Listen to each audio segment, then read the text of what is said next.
When you start your personal finance and investing journey, one of the things you might notice is the books in this area tend to be very generic and aren't even relevant to Australians. So in this video, I'm going to review 5 books that give very practical information for everyday Australians. So the first book we'll go through is She's on the Money by Victoria Devine.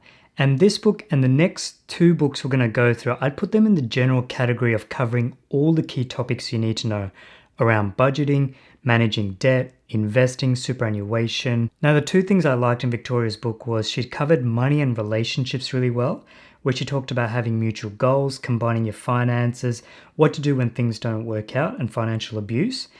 And that's something I saw that I didn't see in a lot of the other books.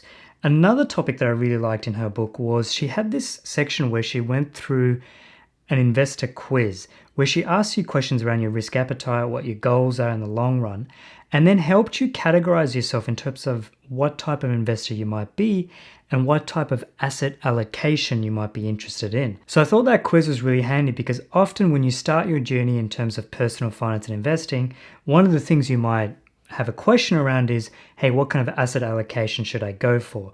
And the quiz that Victoria Devine had helps you answer that quite easily. So the next book is Sort Your Money Out by Glenn James. Now, he covers a lot of similar topics to both the Barefoot Investor's book and Victoria Devine's book, but he also went into a bit more detail around debt and how to manage your debt, which I think is a great idea because often if you start your journey in personal finances, it's good to start by managing your outflows, all the money flowing out in terms of debt repayments or poor spending habits.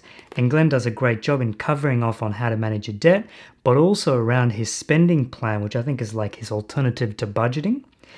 He also has a great section around having a sound financial house. Now, I've not seen other people describe it around this way, but it's this great way of having great foundations around your house, having great lifestyle goals that you want to have, and then how to invest into the future in terms of shares and all those things. The next book is, of course, the gold standard in this general investing and personal finance topic, which is The Barefoot Investor by Scott Pape. Now, he does a great job of just writing a book that's super easy to read from start to finish. I don't know if it's his voice or the diagrams or whatever it is. It's a fantastically easy book to read that you'll feel like you're learning so much along the way. Now, I still use his bucketing analogy in terms of how you set up your budget, and there's some great stuff around how to set up your investing profile as well. So really recommend this book in terms of setting up for your general finances. The 3 books we just went through will help you get started in terms of budgeting and investing. But if you want to go into even more detail around the whole topic of shares and investing and ETFs, then you should definitely consider getting the next book, which is Get Started Investing by the team at Equity Mates. And this book is where Alec and Bryce go into a lot of detail that I would say is the whole end-to-end product in terms of investing. I know a lot of the times people are keen on those books by Benjamin Graham, things recommended by Warren Buffett, but I think if you're an Australian and you want to get started investing, this is a fantastic book. This book and the Money Smart website by the Australian government should help you know anything you need to know around investing. The key call out I have in this book is the 60 pages that Alec and Bryce put towards the mistakes they made when they started investing that they wish they hadn't.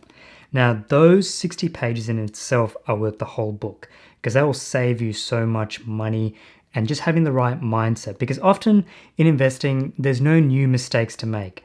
We've made all the same mistakes. I've made them.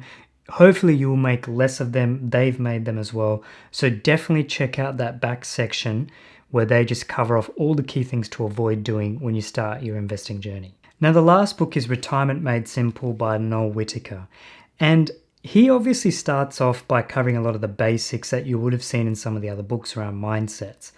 But what I really like is obviously his coverage of superannuation, the pension plans, and all those associated topics around retirement. This is probably the book where once I read it, I felt like I had learned the most end to end in terms of this book because generally most average Australians don't really know that much about how superannuation works and the pension and all of that.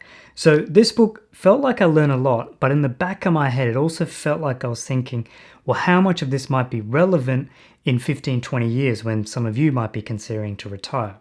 So I would say if you're in the early stages of retirement or if you're thinking you're going to retire in the next 5 to 7 years, this book is fantastic because it covers things that I think would still be relevant to you. Or if you have a family member who might be looking to retire, you can read this book and help sort of get a bit of an understanding of some of the basic concepts that you should probably be across.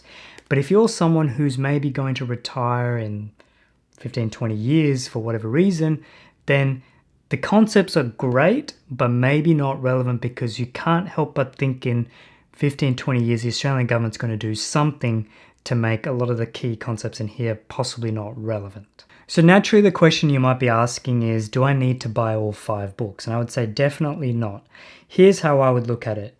If you want to get started, generally speaking, you've got the first 3 books by Victoria Devine, Glenn James, and Barefoot Investor, Scott Pape. I would say pick one of these 3, have a flick through, see what works well for you. For me, my favorite is still The Barefoot Investor, just because I know you'll probably end up reading that book from start to finish. Whereas the other books, it did feel like you had to kind of navigate a bit into detail. They went into great detail, but I'm worried you may not end up finishing the book because of that.